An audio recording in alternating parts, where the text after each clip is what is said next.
የአፍሪካ ዋንጫ በአስደናቂ ሁኔታ በሚገርም ድባብ አንዳንዴም በሚያሳፍሩ ክስተቶች ታጅቦ ተጠናቋል። ሌሊት 7:30 አካባቢ በተለይ 5 ሰዓት የጀመረው ጨዋታ ረጅም ደቂቃ ፈጅቶ የአፍሪካ እግር ኳስ ወደ ጨለማ ሄደ ሲባል ዳግም ነፍስ ዘርቷል። ከዚህ ጀርባ ሰይዶ ማኔ ያለ እየተባለ ነው። ዓለም አሁን ሰይዶ ማኔን በስፋት እያደነቀው ይገኛል። አፍሪካም ልጃችን ከሀፍረት ከጉዳ ወጣን እያሉ እያሞገሱት ነው የሚገኙት። ይህን ተከትሎ በዛሬው ዕለት ሴኔጋል አዋጅ አውጃለች። አሁን የተሰማው መረጃ ምንድነው የሚለውን እንንገራችሁ።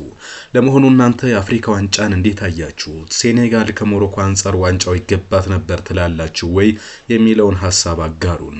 ከዛ በተገናኘ ሴኔጋሎች እንግዲህ ፔናልቲ ተሰጥቶብናል በሚል መልበሻ ክፍል ለቀው ወጥተው ነበር። በድጋሚ በሰይዶ ማኔ አማካኝነት ተመልሰው ጨርሰዋል። እናም ይህ አይነት ሀፍረት ወይም እንደ ሰፈር አይነት ጨዋታ ዓለም እየተመለከተ ለዛውም የፊፋ ኃላፊ በተገኙበት በዛ እንደዛ አይነት ድርጊት መፈጠሩ አግባብ ነው ወይስ አይደለም የሚለውን ሐሳብ አስተያየታችሁን አጋሩን። እኛ የተሰሙ መረጃዎችን እንደሚከተለው እንገራችሁ። በሞሮኮ ሌላ መልክ ነበራት። በተለይ 17 ደቂቃዎች አስጨናቂ ያበዱ ግራ የሚያጋቡና አነጋጋሪ ነበሩ። የማይፈጠሩ የሚመስሉ ጉዳዮች 69500 ተመልካችን በሚይዘው ንጉስ ሞላይ አብደላህ ስቴዲየም ተፈጥረው ዓለም ተገረመ። ተጫዋቾች አፍረው ሜዳ ለቀው ወጡ። ደጋፊዎች ከጸጥታ አካላት ጋር ሰጣ ገባ ገጥመው ድብድብ በይፋ ታየ። ነገሮች ለገላጋይ አስቸገሩ። ተው የሚል ሰው ጠፋ። ሰላማዊው ሜዳ በአንድ ጊዜ ደፍርሶ ሞሮኮ ተጨነቀች። ስሜት ውስጥ የገባችው እግር ኳስ ከዚህ ብደቷ የሚፈውሳት አንድ ሰው ባታገኝ ምን ሊፈጠር እንደሚችል ለበርካቶች መገመት አይከብድም። ይህ የአፍሪካ እግር ኳስ ስም ለመታደግ በራባት የተፈጸመው የሳዲዮ ማኔ ትልቅ ገድል ነው። አመለ ሸጋው የባምቤሌ ተወላጅ ከራስ በላይ ደግሞም ሴኔጋልን ከፍ ብሎ ለአፍሪካ እግር ኳስ ብዙም የተጨነቀበት ክስተት ታየ። ከብሔራዊ ቡድን አሰልጣኝ በላይ አስተዋይ ሆኖ የታየበት በደቂቃዎች ልዩነት ዓለም ለሱ እንዲያወራ እንዲያደንቀው እንዲመሰክር ምክንያት የሆነውን ተግባር ፈጸመ። ምሽቱ ላይ ሳዲዮ ማኔ ስሜታዊነት ከበዛባቸው በርካታ ተጫዋቾች፣ አሰልጣኞችና ኃላፊዎች በተሻለ መንገድ ትልቅ ታሪክን ሰራ። አመለሸጋው ሳዲዮ ማኔ ውዝግቡ ሲጀምር ሴኔጋልና ሞሮኮ ለፍጻሜ መድረሳቸው ከጀመረበት ዕለት ነው። ከዚያን ቀን ጀምሮ ሴኔጋል ብሔራዊ ቡድን አባላት የፍጻሜ ጨዋታው ወደሚደረግበት ራባት ባቡር ጣቢያ ከሄዱ በኋላ በሆቴልና በልምምድ ቦታ እንግልት እየደረሰብን ነው፣ ሸፍጥና ደባ በሞሮኮ እየተደረገብን ነው፣ ስነ ልቦናዊ ጫና አድሮብናል ይላሉ። ራባት ባቡር ካመሩ በኋላ ባረፉበት ሆቴልና በልምምድ ቦታ እንግልት እንደደረሰባቸው እንዲሁም ለደጋፊዎቻቸው የመግቢያ ትኬት የተፈቀደላቸው ቁጥር ዝቅተኛ መሆኑ ቅሬታቸውን ቀደም ብለው ለካፍ አሳውቀዋል። ክስ መስርተው ክሱም በካፍ ጥረትና አደራዳሪነት ጉዳዩ መልክ ያዘ መሰለ። ግን እውነታው በፍጻሜ ጨዋታ የዓለምን ትኩረት የሳበ በትልቅ ድራማና ቀውስ ተስተዋለ። ምንም እንኳን ቀድሞ የተጫዋቾች እንግልትና ባቡር ጣቢያ ላይ ለመሄድ አስቸጋሪ ሁኔታ ገጥሞናል፣ ለደጋፊዎቻችንም ጥቂት ትኬት ነው የተሰጠን የሚለው ምክንያት እንዳመቂ ባይሆን በዋና ከተማዋ ራባት የነበረው ትልቅ ድግስ ግን መጨረሻ ሳይኖረው ሊጠናቀቅ ተቃርቦ ዓለምም በጣም ተጨንቆ እንዲሁም ደግሞ ነጮቹ አፍሪካ ያልሰለጠነ ነው እግር ኳስን መጫወት የማያውቅበትም የሚል መዘባበት ሊከተል ጥቂት ቀርቶ ነበር። በእርግጥ አንዳንድ ኮሜንታተሮች ይህን ነውር ሲሉት ነበር። ሁለቱ ቡድኖች የተገናኙበት የፍጻሜ ጨዋታ መደበኛ 90 ደቂቃው 0-0 ተጠናቆ የባከነ 8 ደቂቃዎች ተጨመሩ። በተጨመረ የባከነ ሰዓት 91ኛው ደቂቃ ላይ ሴኔጋል ግብ አስቆጠረች። ግን የዕለቱ ዳኛ ጥፋት ተሰርቷል በሚል ጎሉ ሳይጸድቅ ቀረ። እናም ጨዋታው ቀጠለ። በ5 ደቂቃ ልዩነት ደግሞ 96ኛው ደቂቃ ላይ የሴኔጋሉ ተከላካይ አሊ ሀጂ ማሊክ ዲዮፍ ብራሂም ዲያዝ ላይ ጥፋት ሰራ። እናም ለሞሮኮ ፍጹም ቅጣት ተሰጠ። ልብ አንጠልጣዩ ድራማ የሚጀምረው ደግሞ እዚህ ጋር ነው። ቀደም ብለው ያስቆጠሩት ግብ የተሻረባቸው ሴኔጋል ተጫዋቾችና አሰልጣኞች የተሰጠው ፍጹም ቅጣት ምትን ተቃወሙ። በእርግጥ ዳኛው ቪአር አይቷል። የብሔራዊ ቡድኑ ዋና አሰልጣኝ ፓፔቲያው ተጫዋቾቻቸው ጨዋታውን አቋርጠው ከሜዳ ለቀው እንዲወጡ ትዕዛዝ ሰጡ። የሴኔጋል ደጋፊዎች ከጸጥታ አካላት ጋር ግብ እንደገጠሙ ናቸው። የተፈጠረውን ነገር ቆሞ ከመመልከት ውጭ አንዳች መፍትሄ ያመጣ ሰው አልነበረም።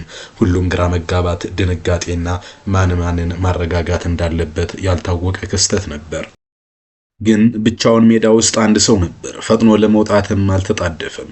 የቀድሞ የሊቨርፑል አጥቂ ሳዲዮ ማኔ የራሱ አሰልጣኝ የሰራውን ስህተት እንኳን ወደ ኋላ በመተው የቡድን ጓደኞች ወደ ማዳ እንዲመለሱ ማግባባት ጀመረ። የወቅቱ ያልናስር አጥቂ ማኔ ለ17 ደቂቃ ተቋርጦ የነበረው ጨዋታ እንዲቀጥል አደረገ።